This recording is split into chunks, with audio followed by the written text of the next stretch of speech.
Hello, everybody, and welcome to the Nexus Gaming Series. I am Jayzon, and we've got Mongoose here today with us to co-cast for the Division B East Finals. We've got the top two seeds, number 1 gillyShark, number 2 NUES, and we're going to be bringing it to you live here on the Nexus Gaming Series channel. Mongoose, how you feeling for this big matchup here?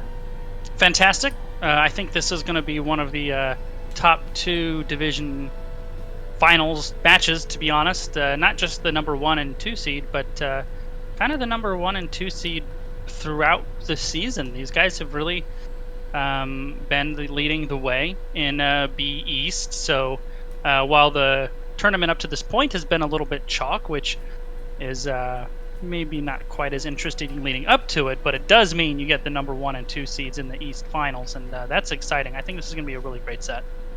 Yeah, they've both made it through the 2 rounds so far in the playoffs, and now we're looking for that bid into the grand finals next week against the B West representative. That match to be played tomorrow night.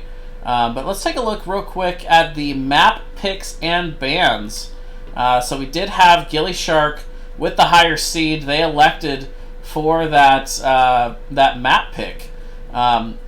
So they went ahead and banned out Battlefield of Eternity, NUES responding with a ban out of Tomb of the Spider Queen, and now Towers of Doom. The first pick here for gillyShark. Tell me a little bit about this map here, what you like here, Mongoose, and what we might see from gillyShark. Towers of Doom, the most entertaining competitive map to watch and cast. If you think otherwise, you're wrong. It's because this map it's never over. If you've played Heroes, especially in any kind of organized competitive, but even the regular kind of games, we've all had that game where you're down 27-1 in core shots, and you come back and win, and you're hype afterwards. Late in the game, unlike most maps, you can't win that post 20 team fight and run it down the bottom lane, and the game. With the kind of unique dynamic of towers, it sets itself up for those comebacks. You're never out of the game, and also there's a number of strategies teams can run, largely around controlling that bottom lane. But I have seen teams kind of flip the script and come up with unique and different strategies where it's kind of based around the top lane too. I've seen it both ways.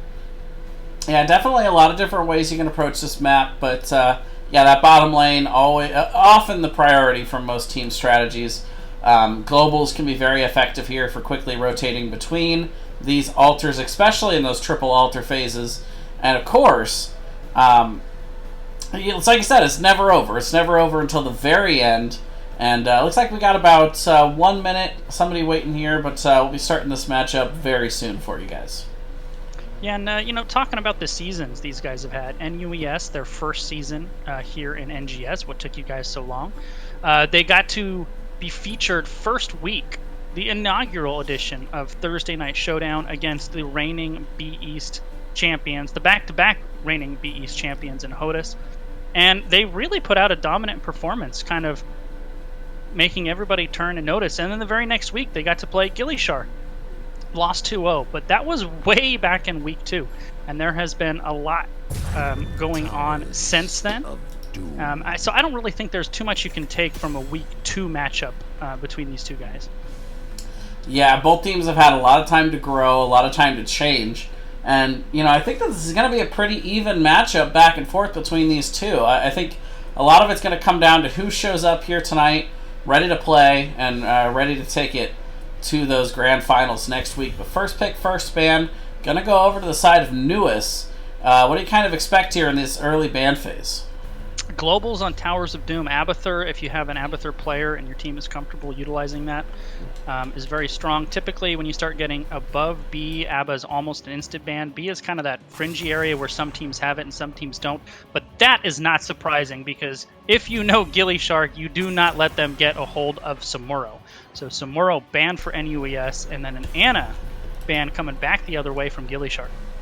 Yeah, you have to take away the Samuro because Stark is just too good at that hero, and kind of a pseudo global here as well. So not only do a lot of B division teams not really know how to play against Samuro effectively, especially one that's as good at the hero as Stark is, but also it's pretty good for this map. And you mentioned it before, one of the better maps here for Abathur. That'll be the second one off the boat here for NUES.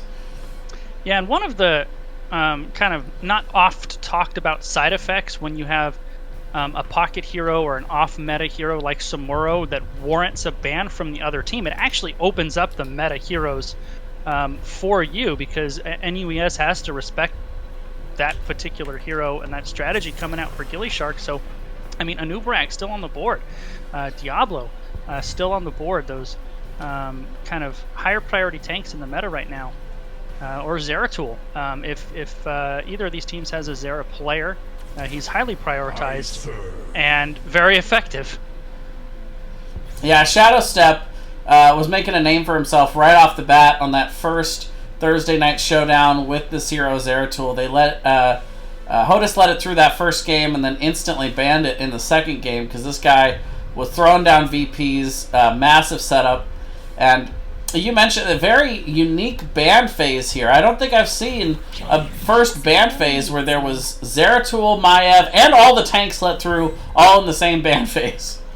Well, and that's one of the fun things, getting this far into the season, and a round robin. The replays that are available for everybody on the website now is anything that you have shown this season, there are no secrets. So unless you're like holding something back specifically for the playoffs, everybody knows everybody else. So you're going to see probably more targeted bans than map bans and meta bans as they come back with a really powerful 1-2 of Anubarak and Sylvanas. Can really get crazy value out of Merc Queen in that bottom lane with the Suicide Pumpkin Sappers. Yeah, it's just massive value from Sylvanas on this map. Also with their pushing potential, paired with the Anubarak Beetles, can be very deadly to deal with. But also, the setup from Zeratul and that VP into the multiple stuns of Anubarak, into the Wailing Arrow. Right now, NUES is looking very good on the team fight, where gillyShark, lacking a little bit of wave clear so far, does have the global, but I think right now in a team fight, this is not looking good so far. Yeah, we'll have to see what they come up with here. So front line of Arthas and Dahaka, not fantastic initiation, and Kaimo trips in with the patented Brightwing. I really want to see what Stark comes out with for that last pick, because I feel like they're a little bit low in the initiation department, and right now, anytime you run a Leeming, you have to get resets. If you're running a Leeming comp and you don't get those resets, it's going to be rough. You're just not going to get the value out of that hero. Yeah, the big thing with Disintegrate, she is good at burning the cocoon, but it's also kind of countered from Anubarak's Beetles with all the abilities that she can't quite get through to the heroes in those scenarios a lot of the times. But Malthael and Malfurion going to be coming out, so again, really good team fighting potential. And Malthael, one of the best double soak heroes in the game. He's going to be able to quickly rotate from mid to top. Zeratul can also roam to try and gank that solo laner with the Zul. Talk about good double soak here, Mongoose. Yeah, I think that Zul is probably specifically to answer that Malthael double soak. I really like NUES's draft. The only concern I have with it, and this is specifically for the Leeming, is they don't really have a beefy boy in the front line specifically. Anubarak is a little squish as a tank, so they really need to be careful about giving up free damage and getting Leeming resets. I think if they can avoid doing that, I really like what NUES has going here. Yeah, I agree. I would definitely say that NUES has the stronger draft, but mostly because gillyShark, I feel like they have a higher burden of execution. It's something we talk about a lot here in Heroes of the Storm. When you set yourself up to have to play a lot better than the other team, a lot of times that can be the downfall of a lot of teams, especially when they're not in those top upper echelon divisions. But I don't know, gillyShark's been around a very long time. This is not their first time being in these B East finals, and I think they've come with a plan. We'll see if they can execute it. Yeah, and you segued great into this for me. It's not their first time, Jay. It's their third back-to-back-to-back B East participants in the finals, and that's really something. I mean, that's an accomplishment, even if they haven't quite kicked down that door yet. That's no joke. So the experience factor definitely here for gillyShark. But let's introduce our teams. Who we got? On the left, we've got NUES. We've got Shadowstep playing the Zeratul. We've got Kanu going to be playing the Malthael. Chaotic Order is going to be playing the Sylvanas. We've got Chaos Dude on the Anubarak. And we have Fade going to be playing the Malfurion. And for the #1 seeded gillyShark, Jinxie on Arthas, Chess Looter on Moon, Chymotrypsin on Brightwing, Stark playing that Zool, and Zerg Monster playing Dahaka. So they're actually going to leave Zool, for now anyway, in the 4-man. I was kind of wondering about how they would posture having kind of 2 offlaners if they were going to use Zool for that top mid-rotation or leave Dahaka up there. So it looks like they'll leave Dahaka to solo on the 4-man with that Zool quick wave clear. That's the plan for gillyShark here. Yeah, and they are very quick on the rotation. They do also have some decent CC potential if they want to try for a gank as they rotate back and forth here. But it looks like right now NUES kind of responding to this massive wave clear advantage now that gillyShark has with this Zol, just by kind of staying out in the lanes, making sure they don't miss any soak. And now it looks like both teams are going to go ahead and rotate to those sapper camps. Yeah, and with the Dahaka, gillyShark can threaten an invade basically anytime Mouth is showing in the top lane. Like, he's mid now, that's a little dicier. But if he's showing in the top lane, gillyShark can threaten to invade that Bruiser camp, the one that NUES just picked up there. Stark under pressure from a noob, taking a lot of damage. Zeratul blinking in, hitting that Q, getting the teleporting heal from Chymotrypsin. Stark ready to roll again. Yeah, and the response good there from Chymotrypsin, able to keep Stark up and alive, and now they're going to clear out these sappers. They've got their own sappers starting to push in. Chaotic Order going to go ahead and come in on the other side, try and shut this down a little bit, and look to push this wave back. Well, we mentioned it earlier, the double soak from Malthael, getting them a little bit of value up in the top lane as he's going to push that wave in, and Dahaka going to be a little bit late on that rotation and lose a couple of minions on that exchange. Yeah, it looks like gillyShark isn't dedicating really any one person to keeping up with that double soak. They're kind of collectively doing it, if you will, leaving one person in top or bottom or one person in mid, and just moving around to make sure they don't miss any soak. And for the most part, I think they've been pretty good at it. Although Jinxie could be in trouble here, Jay, and that is going to be first blood over to NUES. Yeah, very nice collapse there. They had the Malthael come down from the top, and that's what we see a lot of times with these 4-man rotations with the double soak, because occasionally you'll see teams collapse into 5, and if they could find something juicy, they'll go after it, and that's definitely what we saw there from NUES, as they get first blood, and in a great timing as well. Now, Jinxie going to be a little bit slow on the rotation, going to go up to top, and it looks like NUES might be able to secure 2 of these first 3 altars. Although gillyShark giving bottom and actually send 2 up to the upper left, really bullying out Malthael. Reinforcements arriving from Zeratul, going onto the Brightwing. Now more gillyShark heroes have arrived. They have numbers momentarily, but NUES is on the way and in numbers. Yeah, the question is, can they interrupt it? But look out, Malthael getting so low on the other side. They do get that last interrupt onto Chymotrypsin. Down comes the Root, trying to zone, trying to split the members. Chess Looter kind of out there, going to have to blink away, and it looks like for right now, NUES has defended their top left altar and is going to be going at it. But look at Stark in the bot lane getting maximum value on the other side of the map. So sneaky. I really love that play by gillyShark. They got aggressive when they had that opportunity. They came close to stealing that bell tower, and when they didn't, they bought some time, left, and really got a lot of trade value in the bottom lane. Here comes a noob on the flank, though, unable to hit the burrow charge in onto Stark, but he is in a world of trouble. Yeah, Chymotrypsin trying to get him out. Did pop the Unstoppable, but it's not going to be enough. Zol is going to go down, so that's a good response once again here by NUES. They made a little bit of an over-rotation to the top lane, but now they are responding well with that second pick for them. 2-0 now on the kill counter, and they're going to look to steal this camp away. Yeah, and then they're probably going to do so uncontested. I think Mr. J's on. Really at 10, we want to watch NUES. That first 5-on-5 post-10 engagement, you're going to get a VP set up with the kind of old-school VP Twilight Dream, I would imagine. You can get a Wailing Arrow on top of that. That's like 8 seconds of silence time if NUES wants it. Not to mention a new burrowing in. And all the damage from the Sylvan and the Zera. So if Zeratul can set up some nice VPs here, I think we have a possibility for some pretty devastating wombos. Yeah, and of course it's up to gillyShark whether or not they're actually going to position this way, but they got triple melee with Brightwing, so their team is going to tend to stack. And we also see Calamity build, so that likes to go in as well. So all 5 members kind of in melee range, but now Chaos Dude in a little bit of trouble. I do believe he still has Burrow Charge to be able to get out of this, but getting poked low, and it's pretty good timing here for gillyShark. They're going to have good positioning for this altar as it spawns here in the bot lane. And spawn it will here in about 2 seconds. Zeratul is a ways away. Brightwing is tapping, so 4v4 for the moment. And both Zera and Brightwing will arrive at approximately the same time. However, Gilly is in trouble. Burrow out by Dahaka, able to use the Essence at least to keep himself up momentarily, but down goes Dahaka.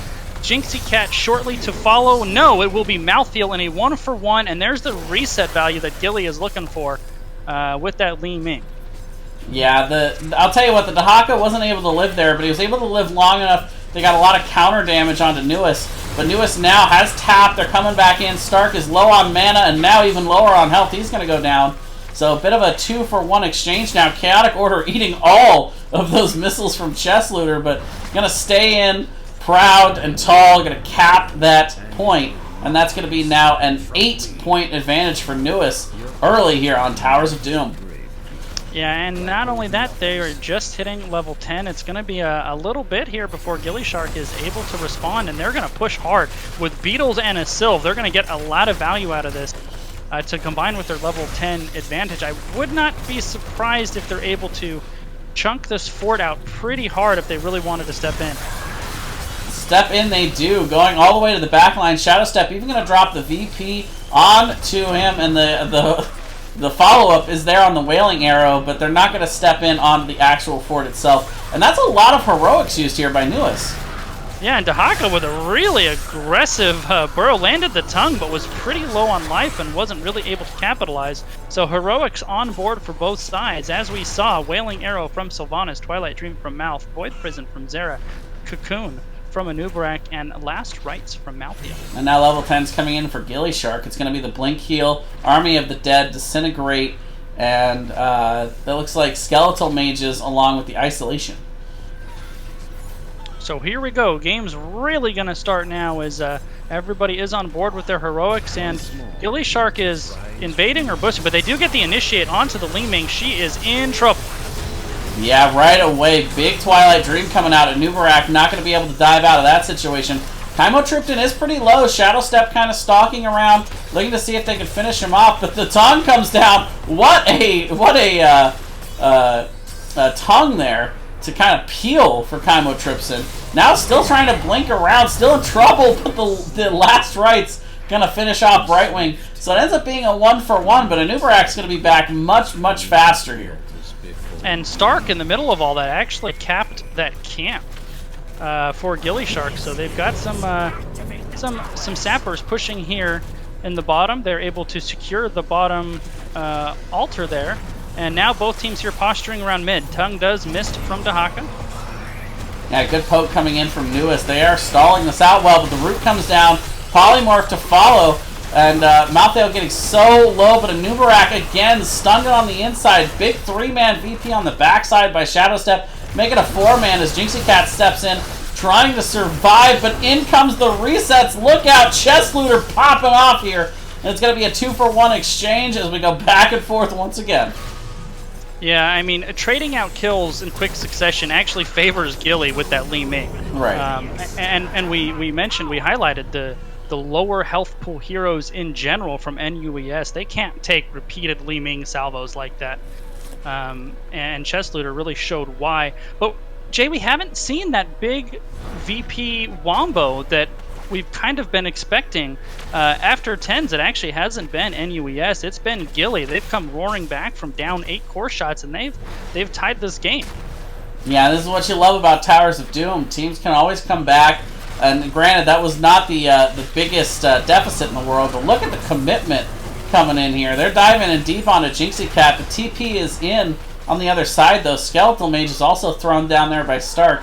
So decent disengage there for gillyShark, and now level 13 is in for NUES. They've got a little bit of an XP advantage, but right now everything else looking pretty even. That bottom bell tower has seen better days on the side of NUES. Yeah, for sure. And you know, I highlighted the kind of lower health pool heroes on the side of NUES. On the flip side of that, even though NUES actually has more damage, with the beefier front line from gillyShark, they have to do more damage to actually secure the kills. So, right. You know, kind of a little bit more fragile of a team comp with a sturdier of a team comp, and very close. And Dahaka actually gets a mouthfeel kill in the top lane. He could probably burrow down here, Jay, if he wants. Yeah, he's still got about half health, but does have isolation available. But it looks like for right now, that's enough of a threat for NUES to go ahead and back off this. They've got 2 altars activating in the top lane, and Malthael's not going to be up for another 13 seconds. So 5 seconds after spawn, that's going to be a rough moment here for NUES as they look to try and poke this out in the top left. Yeah, and I really want to highlight Stark. If you watch when he's participating in these team fights, this Zool has been a little bit of a terror. Really watch what he does on there, because he's been very good. Li Ming now coming in on the side. Big Wailing Arrow, really putting it on Jinxie Cat. She's very low.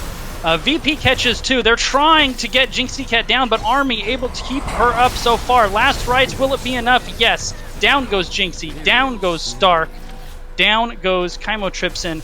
On to the boss. Go NUES. And there's that VP value you were looking for. Maybe not as much of the Wombo combo to get that initial kill, but they were able to isolate out Jinxie Cat and have just enough damage to finish them off. That really then allowed that Wombo combo to be successful on the backside. So nice 3-0 there for NUES, and that's exactly what they needed to get back in front in this game. Meanwhile, bot lane, though, the push that Jinxie Cat's been shoving in did take this bell tower down there. So a little bit of a silver lining if you're gillyShark, that they do have control of the bottom lane bell tower of NUES.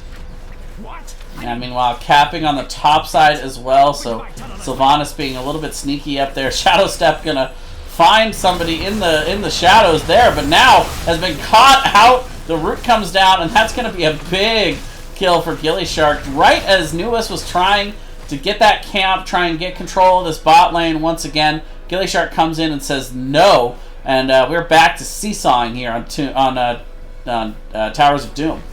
Yeah, that was a really great play by Chymotrypsin. He has the vision on the teleport. They knew Zeratul was down there, and she blinked in and got the reveal, locked him in with the Bone Prison from Zool, and just went to town on him. That's a great pick. So what do you think of this call here? We see gillyShark going into mid as bottom kind of being taken back, but look out into Forest Malthael. Look at the return damage here from gillyShark. They are not taking anything for granted here. Watch Stark with that increased speed on the scythe there. He's getting so much damage, but they're tanking. Are they? No, they weren't. The army is there, but either way, down goes Zool. No reset value, though, and that'll trigger the retreat there by gillyShark. Yeah, it was a nice disintegrate there by Chesslooter to break that web, that cocoon. But now all of the ults are down, and it's a 4v4 as we have our second of the triple altar phases, and it just never ends here on towers. Now the polymorph coming down, the CC chain is good. Chaos Dude goes down, so that's going to proc the retreat here from NUES. They didn't want any part of those resets there from Chesslooter. And what did gillyShark just pull off? They were down a hero right as a triple altar spawn arrived. They managed to secure 2 of them and a kill, while Zool was chilling out in the Hall of Storms. Hashtag global value? Yeah, 100%. Yeah, they're going to go back to this bottom lane, trying to force down here once again. They are going to find 3 members down here, though. Malthael continuing to do the double soak while Anubarak is gone. But now Stark is coming down to the bottom lane. So this 4v3 with the Sappers might be enough for them to reclaim this bell tower. And here we go. A lot of damage onto Silva. Great taunting wave to get herself out of trouble. As if she didn't do that, Chaotic Order was absolutely done. Regardless, bottom fort will fall once again to gillyShark. Yeah, big bell tower conversion there, but now Shadow Step going in after the members of gillyShark. Not going to find anything too big there. A little damage on Chymotrypsin, but now we're back. Level 17 to level 17. Bell tower advantage for gillyShark, and they're going to push that into the mid as well, looks like. Well, look how low mid is, and not just that, is Dahaka slowly chipping away at top, too. So NUS could very quickly find themselves in a pretty rough spot here. Bottom is gone. Mid soon to be gone, maybe. Here comes Dahaka burrowing in. VP catches 2, it looks like. There goes the burrow. Twilight Dream on top of that catches 2 as well. Here comes NUES. Yeah, they had the blink heal out of that, so it was only the one-man instant deletion there by Chest Looter onto that web wrap once again. Very nice response, and they're looking at the damage coming on the backside. Fade is able to make it back to tap, but now they're pushing back in on the bell tower. That's going to be converted here by gillyShark, and now there's no real great approach or retreat here for NUES onto this mid altar. Yeah, it seems like Gilly's kind of slowly been choking out control of this map, really utilizing the Zool clear, wave push, the little undead minions he creates, and now they're trying to catch somebody down here. It could be Zool. He is polyed, he does get caught in the root, and down goes Zeratul. Yeah, it's been a rough game for Shadow Step. Those roots from Stark have been just on fire to kind of counter that pick. And once again, they're going to have the opportunity to convert this bell tower. Looks like instead they're going to go back and look to soak in other lanes, and it looks like that camp might be coming up here. But man, Jay, this is about as close get. gillyShark was down, 8 or so health earlier, now up 7, but level 19 to level 19, 10 kills to 9. I expect this the whole way, man. These two teams are real close. Yeah, we are going to see the sappers marching down the bot lane here. That is where NUES is going to look to make their stand here, trying to defend in this lane. Level 20 coming in very soon. gillyShark sees that. They're going to rotate away. And look, once again, to press here in the mid as they see this rotation from NUES. You might even call it an over-rotation. But now look out. They are coming after Malthael. They're going to find him in the bush here. Yeah, Malthael in trouble. Down he goes. Great pick. They're using the root on Zool so well to just set up those Li Ming resets. It's like putting those kills on a tee for Li Ming. Yeah, that 20 came in right at the right time, though. No one can stop death. Malthael is back, and they're going to get the kill on Zool. Wait a minute. The turnaround here. Jinxie Cat's going to go down. The web wrap is going to expire here, but Li Ming not exactly where she wants to be. Zergy Monster dies. Chest Looter is able to blink out over the wall, but it's no way he's going to get away from Shadow Step here. And that's a full 5-man team wipe. Wait a minute. The chokeout was on for gillyShark, but now NUES gets the 5-0. Yeah, right when it seemed like Gilly was going to take control of this game, they get ace. They're going to lose probably boss and bell tower and the altar in the bottom. Maybe even go for 2. I mean, 20 to 30 seconds before gillyShark is coming up here. Right now, the world is really NUES's oyster. They can really do anything they want. And it looks like they're going for a 6 cap, Jay. Malthael is in the bottom, pushing as much as his little roots will allow him to do so. Oh, yeah, and this is definitely going to be the triple cap.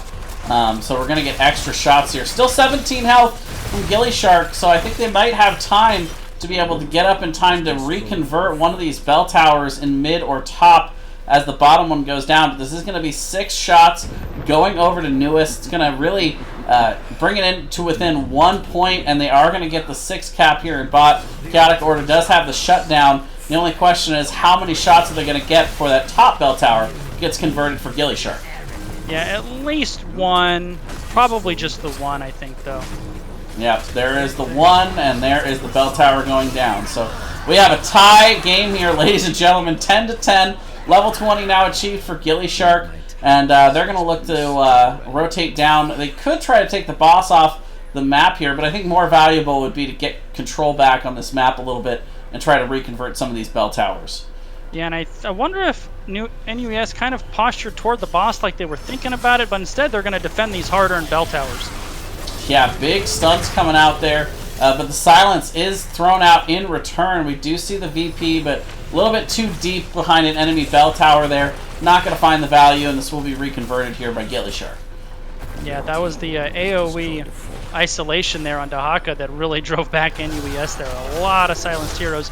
And instead, they know Gilly is bottom. They're just going to go ahead and rip this boss, get 4 more shots on core. So that is going to make it 6-10 in favor of NUES here. However, with these bell towers back, it kind of brings it back to an almost tie game as we see both of these spawning in the top lane. So either way, this is match point for NUES. gillyShark will not be able to win off of these bell towers if this top one is converted. But backs against the walls. Now it's gillyShark's turn to see if they have an answer.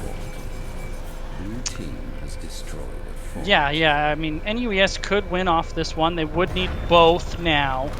Not the case for Gilly, but here we go. Down goes Zera. That was fast. The resets are in. The web wrap is going to go down on Zol, but the interruption on the backside with that isolation. And we are going to see a ton of damage coming down onto Chaos Dude. He's able to burrow out just in time, but Malthael is not so lucky.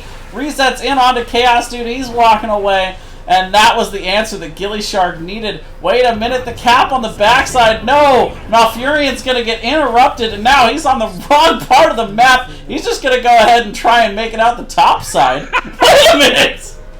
He tried to pull a Jay's on, Jay. He tried. Oh, that only works in B West, ladies and gentlemen, and only in week 1. But we are going to see Fade eventually being locked down here. Malthael is going to come back.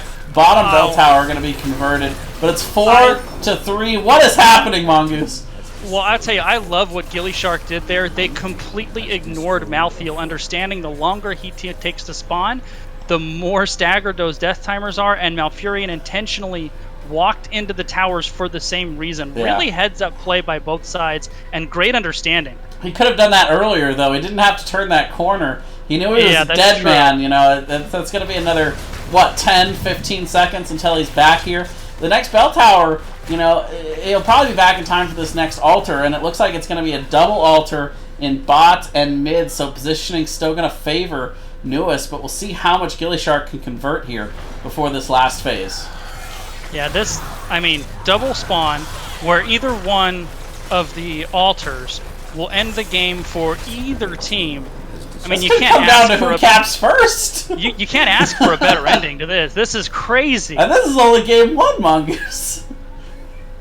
I mean, really back and forth. You know, NUES early, gillyShark roars back, then the huge ace by NUES, gillyShark almost responding in kind, and here we are, level 23, 4 core health to 3 core health, 15 kills to 13 kills. All of their heroics are up, and it is going to be one team fight to determine this game. Are you not entertained, ladies and gentlemen? Here we go. The altars spawning. How are these teams going to posture? Both teams kind of keeping their eyes on both the Haka. Starting the cap in top. Chaos Dude's going to burrow up to go there. We are going to see Skeletal Mages coming out on the bot side along with that Root. Malthael taking a lot of damage, down to about half health now. Fade on the backside being interrupted by Stark, the web wrap on the Haka up in the top, but that is going to expire, and he's going to be available to cap. But look at Anubarak going to the top. He's going to be able to interrupt the Zul. Oh, he got it!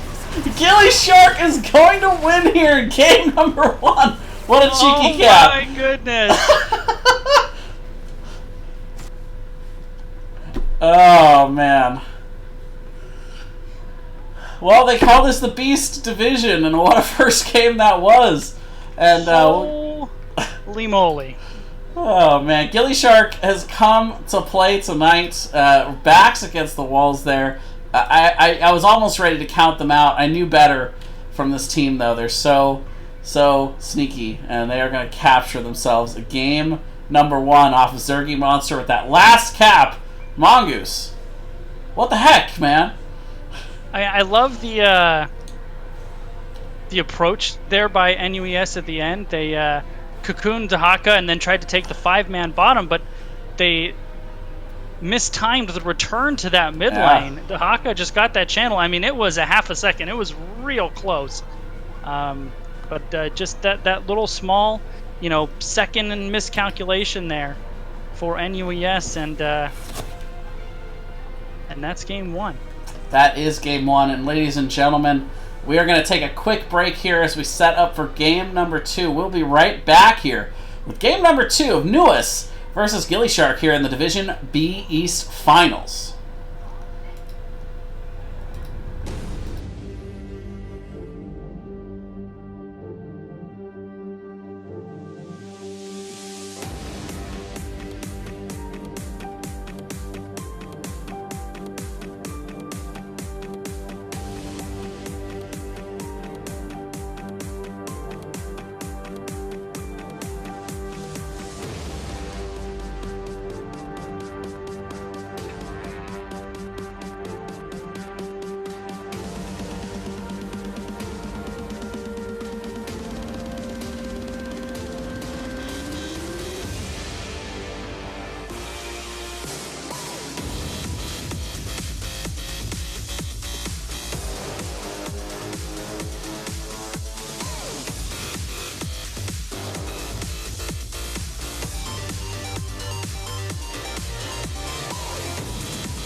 And we are back, ladies and gentlemen. Lobby is set up for game number 2. I'm letting our teams know that we're ready, but let's quickly jump back into Weenus's awesome map tool. Love this thing.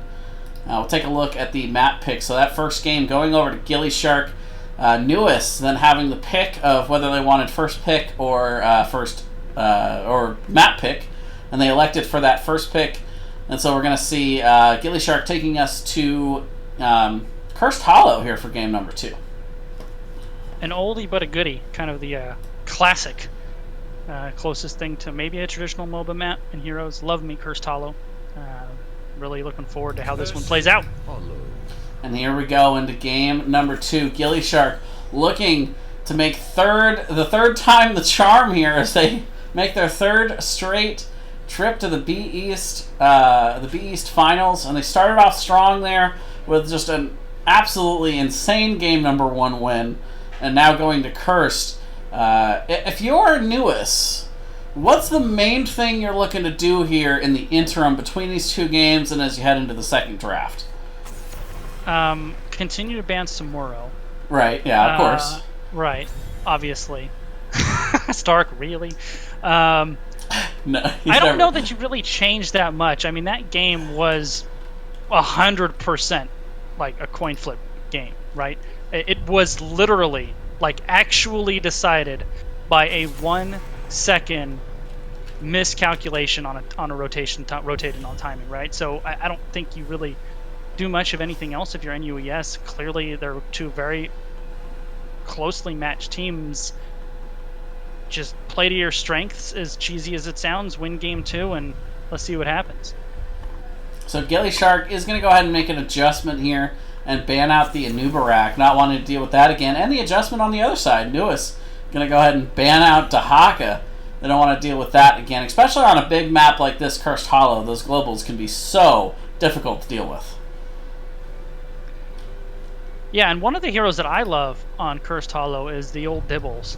There's so many tight corridors, all kinds of walls. The objectives force you to fight near those places to slam people into the walls. So I would be surprised if there wasn't a Diablo picked up here somewhere. But not going to let Zeratul through again is gillyShark. So we're going to see Shadow Step instantly picking up the Abathur. Almost like they expected that Zeratul ban, and they knew exactly what they wanted to get off of that. Yeah, that kind of like they were picking their poison. Do we get rid of the Abba, or do we get rid of the Zera? Which one of those things are we more concerned about? Especially when the Dahaka was banned out, that kind of shows maybe you're leaning a little toward the Abba. But responding with a real quick Tyrande and Leoric. And Zergy Monster knows his stuff, because that wasn't just Leoric, that was Janitor Leoric. Yeah, he's going to try and mop up here on Cursed Hollow. A joke that's been made about a billion times, I'm sure. But Tyrande, Tyrande, of course, a very strong pick here. Good interrupt potential, but look at the response now. We're going to have Ana coming out. That was a late ban last time for gillyShark, if I remember correctly, or it might have been first phase. But they're going to grab that here quickly before the ban phase. And they're going to steal away the Arthas that Jinxie Cat was on last map. Yeah, I think that's partially to go with the Abathur. Arthas and Abba go together pretty well. And that's also why Jaina is banned out, because it's such a good Abathur clone target. But not only is it good with the Abba, it also denies it from Jinxie. So, pick that completely makes sense coming out by NUES. And I like the Jaina ban. Very good Ultimate Evolution target. And Diablo going to be banned out in response. So teams focusing a little bit more on the tanks this go-around. And not wanting to see Ana dived on there with that Diablo. That's exactly what I was thinking too. And the Johanna picking for Jinxie Cat is not surprising. It's something she's shown she can play really well. And then Greymane, Cursed Bullet, maybe to burn down that Arthas a little faster. And also a little bit of a denial too, because Greymane is another excellent clone target if they're thinking that's something NUES might have their eyes on as well. Yeah, and a good diver as well, trying to get to that back line. And what a back line to be able to dive onto here. Ana and Hanzo. But I guess that makes it Arthas is going to be the Evo target, most likely.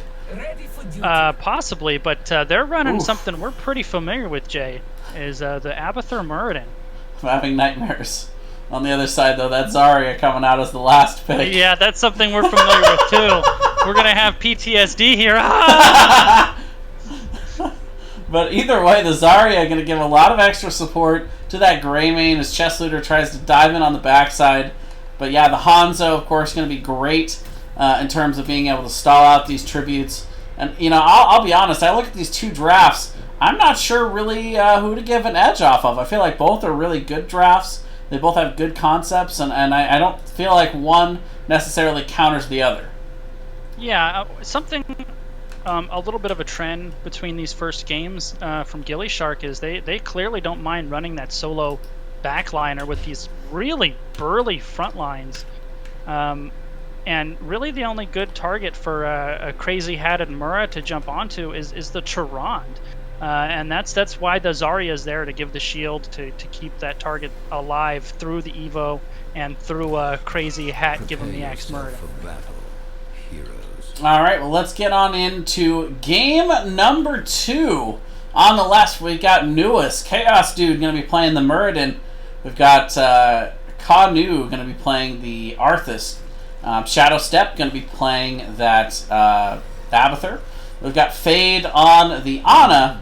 Or no, actually, Chaotic Order is going to be on the Abathur. My bad. Shadow Step's going to be playing the Hanzo.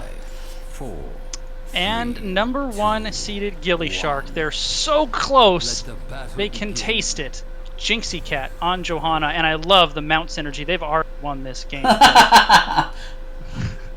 Chess Looter on Greymane, Stark on Zarya, Kaimo Tripson on Tyrande, and Janitor Leoric, played by Zergy Monster. There we go. It's not just any Leoric, it's Janitor Leoric.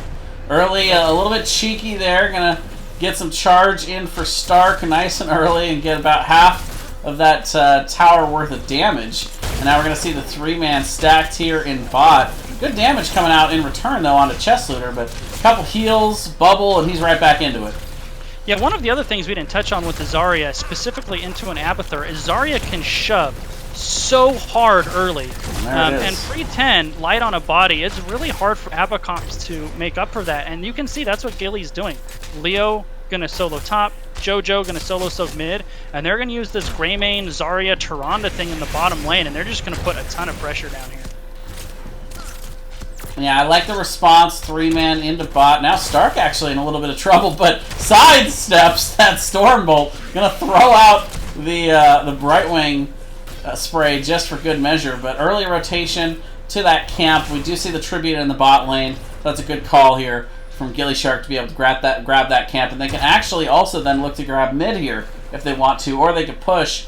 So they're kind of waffling around that decision a little bit, actually. Yeah, I really want to see gillyShark just send the Tyrande and the Greymane bottom with the Giants and just maximize the lack of a body in the early game by NUES's Abacomp. And that's what they're doing. Giant's going to come in. Stark is going to buff up the energy on those shields. And they're going to do a lot of damage down here, Jay. Yeah, meanwhile, in mid, we do see NUES capturing their Bruiser camp in response. That'll be pushing during this objective, but at what cost here, Mongoose? Already, the front wall is down. Shadow Step does jump over the wall and is down here, but Stark is just pushing in with those shields. Maximum charge, and this fort is going to start taking a beating here. Yeah, Greymane's siege damage is really good, combined with the Giants in the bottom lane, and until just a few moments ago, Muradin by himself just has nothing to offer. There's no threat to deter them off of it. Yeah, so we do see about 3/4 of the health already gone, and they're still poking away at it. The Giants do finally fall. Stark getting a little bit low, but will actually be able to walk away pretty easily here. And now we see the tribute spawning here in the bot lane. That mid camp is still pushing, but Jinxie Cat is there in response. And now we'll have to see how these teams decide they want to rotate to this trip. And if you want a clinic on how to deal with an Abathur comp in the early game, that was it right there. Yeah, just get as much pressure as you can before 10, particularly in these early levels before Abathur starts actually being able to throw out a lot of those mines around the map, really start to get control of the macro. But we do see the rotation in. It is going to be a full 4v5 here, and NUES is going to have to back up as we do see Arthas getting very low. It does have to slow up to try and get out, and a big 3-man Root going to secure his escape. But that is going to be the first tribute going over to gillyShark as they full commit, and now they're going to full 5-man commit to get this fort. And why not? That's really what I wanted to see. Took the words out of my mouth. I mean, that fort gone. 3 minutes and 38 seconds. They've secured the first tribute. And NUES, when they get to 10, I mean, what they've got to be saying in comms is get to 10, keep this fairly close, and then this is a whole new game. And all of that is true. But until then, they're really going to be on their back foot, and they absolutely have to secure at least one of these pre-10 tributes, or this thing could kind of spin out of control a little bit. Yeah, as much as we've seen that big siege potential come in for gillyShark, imagine that here with level 10, a level 10 advantage and the curse to push along with it. That just seems rough to deal with. And again, very well timed macro here for gillyShark. They're going to go ahead and pick themselves up that mid camp. The top camp is going to be pushing in counter, but with the tribute up here, that's going to be an easy answer for gillyShark once they're done dealing with this tribute. Yeah, and this is a big one for NUES. They really want to get their hands on this one. And you can see, they know, look how far out Muradin is, just trying to create a zone big enough for Anna to get this. The owl comes in. Oh, Hanzo isn't able to eat it. That's pretty big. Yeah, huge owl there. We do see the root coming out onto Stark, but now actually Arthas is kind of split here from the rest of the team, and now gillyShark is full in onto this, and the stuns chain comes down on to Arthas. He's going to have to back out the backside once again, and multiple members of NUES getting chunked. Kind of Tripson is on the cap, but we will see that scouting arrow able to interrupt it for now. Zergy Monster getting kind of low, gets hit by that grenade from Ana, but now Shadow Step going to have to try to jump out, but Stark is there. Not quite enough damage to finish him off. Arthas still holding strong up here in the top, but now is going to be zoned back once again. And it looks like the reset is coming in. Oh, Zergy Monster just barely gets out there, but the second tribute going to go over to gillyShark. Yeah, really well played by both teams. That's I mean, that's how you play with low life and still trying to be productive and get stuff done. Everybody on both sides seemed like they were hovering in that kind of 30% health range, but nobody went down. The sleep was big there from Fade, but the Iron Skin good to get Jinxie Cat out of that. And now both teams right around the same level here, but look at the push. The 3-man up in the top lane. They're going to get some serious work done onto this top fort. And what I really like from gillyShark, they're prioritizing these boss lanes here. Yeah, absolutely. And the one, we didn't touch on it, but that long trib battle that just happened a moment ago, that really actually helped NUES, even though they didn't quite secure it, because they were like, 2/3 of a level down or so. But with ABBA soaking in the off lane, it actually allowed them to catch up in soak, and now both teams trying to get to 10 as tribute going to spawn right about now. Yeah, level 10 not quite here yet. This is a 4v5 fight once again, as Abathur doesn't have that ultimate evolution yet. Meanwhile, tribute is up in the bot area there, and now it's going to be favorable position, but instead of going to it, they're going to look to just cut off the rotation here and send Tyrande to cap it. The root is good, but I have Horus on the other side going to get the interrupt and force them to come back in and fight on this. Chaos Dude actually the first to fall, but Stark getting low is going to go down there. Shadow Step able to get that snipe on the backside, and back and forth they go here. Jinxie Cat getting low, but it's Arthas that's going to fall off those level 10s, and we still haven't seen, or the evolution was out there actually onto the Muradin, but it is going to be gillyShark able to cap here and get themselves the first curse. That was big there. That would have been such a huge momentum swing if NUES was able to kind of stem the tide once they hit 10. And now they're going to be down structures, here going in. But they're really not down too far in level, so that is certainly working in their favor. But let's go over these heroics as the fight rages on in the mid lane. Stark showing no fear with the tower shut down, stepping right in there. Leo is pushing bottom, meanwhile, for gillyShark, and this is going to be mid-fort, likely falling for NUES. Yeah, top fort also taking a beating just from the wave, so we do see Leo trying to push in that bot against Arthas. The rotation to top is going to secure that top fort, and of course Boss is going to be available up there as well for gillyShark. We'll have to see how NUES wants to respond here, as they have a lot to clean up. Yeah, that's all 3 forts for NUES are not here anymore, and they're moving immediately, Boss. They know they need to make a play. While they're doing that, it looks like gillyShark probably sniffed it out. They're going to go in their own Boss, so this is going to be a trade here. But we do have Eye of Horus, Ultimate Evolution, Army of the Dead, Avatar, and Dragon Arrow for NUES. Yeah, gillyShark going with the Shadow Step along with the Blessed Shield, Expulsion Zone, Go for the Throat, and the Entomb. So Boss is capped almost simultaneously. This will, of course, probably favor gillyShark more. They could actually kind of ignore bottom and trade out keep damage for fort damage. NUES started to rotate up, but kind of stopped to get their bruisers on their way. And gillyShark now going to add the Siege Giants to their top lane assault. Yeah, this is going to be a big push. Again, with that big Siege comp that they have, they could look to push in with this, and they kind of have that pseudo double support to be able to really press their advantage in terms of being able to sustain a long-term siege here. And not a whole lot of counter siege. Hanzo being the main form of counter siege that they have. Expulsion Zone gonna block out Arthas though, and the Entomb to follow it up, keeping him locked in. But the heals are coming in big from Fade, but now Fade in the boss stun. And we're going to see Fade being trapped in here as well. And look out, gillyShark is on the march.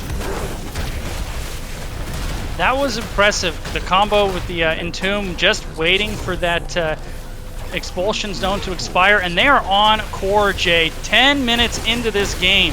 gillyShark can taste themselves the B East Finals. They've got the boss. They've got the siege camp behind it. They're all going on core. And that is going to be it, ladies and gentlemen. Third time is indeed the charm. gillyShark are your Division B East champions. As close and as evenly matched as Game 1 was, the drafting of the Zarya in particular into the Abathur comp, understanding gillyShark, what they needed to do to deal with that Abba, the crazy siege pressure they had, and Game 2 to Game 1 just looked completely different. It's almost like gillyShark had almost baited NUES into picking that Abathur, denying the Zeratul with that last ban, and then had the comp that they wanted to be able to take advantage of it, and they played that perfectly, exactly how they had planned out. What a Game 2 there from gillyShark. Jason, I think it's time. It's the moment the gillyShark has been waiting for. A post-game interview after capturing the Div B East Championship. Let's see who we can get in here. Kaimo Tripson, just DM me. I'm going to do the interview if you guys are having one. Yeah. We are Kaimo Tripson. I'll let you just invite him in. You got it. Let me see if I can add him to the call. Hold on. I don't know if I actually have him on my friends list. Alright, I'm going to fix that momentarily. Yeah, it's got to be an exciting moment, you know. And you look. Yeah, it's totally, absolutely. Now, and the kill counter is also very interesting to me on this second game. 4-1. So, not a whole lot of team fighting. Just kind of, you know, gillyShark going around the map, doing what they wanted with the macro, and there's not a whole lot that NUES could do to answer. You know, you feel like if they were more committive there, they just would have given up more kills and it would have snowballed faster. So it really feels like a draft win here in game number 2. I was gonna say the exact same thing. It was a draft win. The Zarya into the Abathur, and then the pressure that they put the entire game. I really think them being able to. I mentioned it early.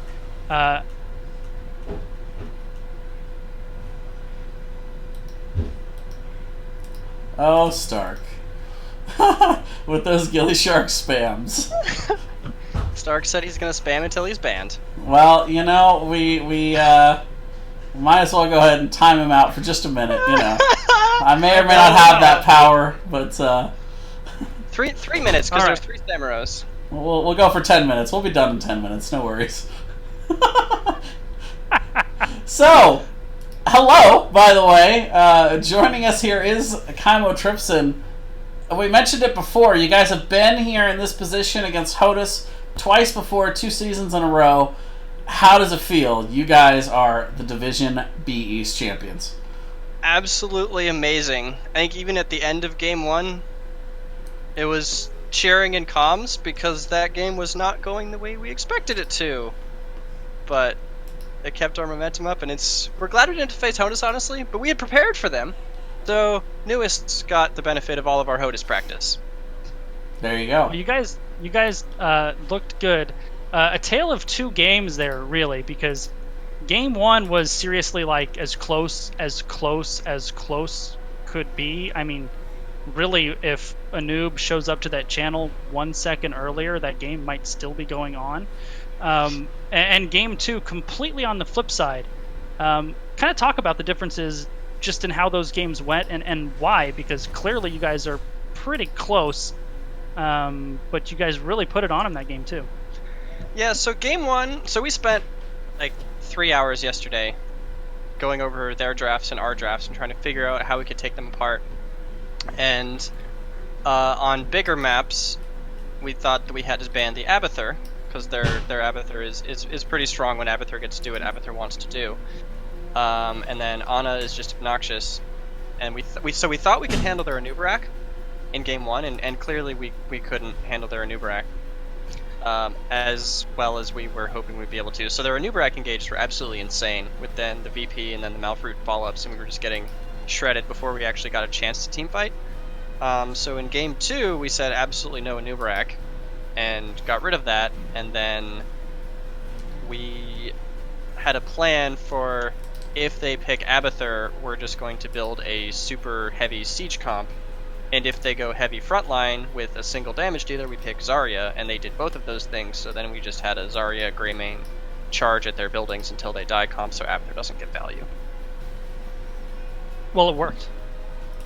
Yeah, as close as that Game 1 was, Game 2 just kind of completely the other direction. But I do want to go back to game number 1. Of course, Stark, well known for having off-meta heroes. Is that Zol planned throughout the entire draft, or was that just a response at the end of the draft to what NUES was doing? A little of both. So we had I'm looking over my drafts. So Zul was always an option if they're light on wave clear. It's a hero that we've always picked up for Stark, if because it gives us that extra engage with the root. And in playoffs, we've been playing Zul into Anubarak, and we've been having success with it because Anubarak burrow charges in, Zul roots him, and then Anubarak doesn't go anywhere. And so it was always in the back of, if it looks good and we can out wave clear them and get an advantage that way, we'll just grab the Zul and go ahead and do that. All right. Well, Mongoose, do you have any more questions? Well, I think we would be remiss if we didn't ask you about the B West finals tomorrow, virtual Murky Slayers and Wholesome Halfwits. Not expecting you guys to give up any super secret strats, but how much have you guys been able to keep up on B West at all? Any thoughts on those 2 guys squaring off? We haven't looked into their stats in depth. We didn't want to jinx our chances, the three-peat of falling in the finals, as it would be, the next Heroes meme, but they both look like really strong teams, and they might not ban Samuro.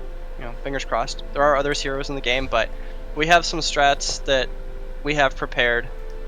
We might pull out some weird stuff that Stark's been trying to make work. Well, I've been trying to let Stark make it work, and we'll have the weekend to prepare for them with our stats and looking over some drafts and VODs. I actually do have one more question, because you brought up the Samuro. When you guys do your draft prep, assuming you're anticipating a Samuro ban, which has been pretty much always there, do you take that into account when you're prepping? Does it open up like kind of one more of those map meta heroes that may not be available? Do you kind of take that into account when you guys are talking that over? Yeah, so the good thing that, since Samuro is basically perma first banned, it opens up more options for us because the enemy only has essentially 2 bans of top tier heroes, and so we can sort of craft all of our drafts around. Assuming Samaro's banned, we do this, and if Samaro isn't banned, we just pick Samaro and then go. So it gives us, I'd say it gives us a bit of an edge because we can use our flex ban in the first ban slots to get rid of problem heroes that will destroy what we want to do, whereas they are basically forced to banning in Samaro or dealing with it. All right. Well, thanks for coming in for the interview, and of course, congratulations. You guys have been working a very long time for this, and I'm sure a moment that you've been waiting for a very long time. How about some Division B East champion shoutouts? Yeah, so first off, shout out to Gillyweed. She is the absolute nicest person that I have ever met. And we all met through her channel. So shout outs to her. Shout outs to Ramadi MC, the newest gillyShark for next season. And he spent a lot of time with us going over draft strategy and planning early game where we were weakest to get us ready for playoffs. So shout outs to him. Shout outs to Dreadnought for looking over our draft plans for NUES and our strategies, making sure they were all solid and what would be weak to. Shout outs to all of the NGS casters. You guys do a wonderful job and we love all of you. Shout outs to the old gillySharks. I know some of them were watching from their retirement chairs. And Koenig and Mr. Lard, if you guys were watching, we got the Stick Cool GLHF just for you. Shout out to all of my team who have been working incredibly hard. Jinxie was our sub in Season 4, and now she's our main tank. She was a sub support, now main tank, so she's been up on the front line, and she wanted me to say, don't take the Lich King away from the Lich King unless you plan to beat her with it. To All right. Div B West. Div B West, there you go. Shout out to Stark, our drafter, shot caller, exotic hero player from an exotic land. Shout out to Chest Looter. He plays self-described Cancer Flex, offlane, damage, whatever we need him to play, he's there. Kage is our stats guy. He and Stark do a lot of the research for these teams, so we can just show up and play. And shout out to Zergy, our newest addition for this year, as the undefeated gillyShark, and I never want to see his Dahaka anywhere near me, ever again. And shout out to all the Div B East teams for a really awesome season, and we hope to see you guys all back in Season 7. All right, well, thanks again for coming out. Congratulations on the win. Please, go back to your team. Enjoy it. You guys have earned it. Thank you, guys. Thank you, guys. All right, well, that is going to do it for us tonight. But, of course, don't forget to hit that follow button here on the Nexus Gaming Series channel. We're going to have more finals matches coming up for you tomorrow, Friday night, Saturday night, Monday night. We've got finals matches popping up every night right here on this channel. A lot of great casters coming in as well to do that. And, of course, before we go, a couple of shout-outs for us to make. Let's start with our NGS Patreon.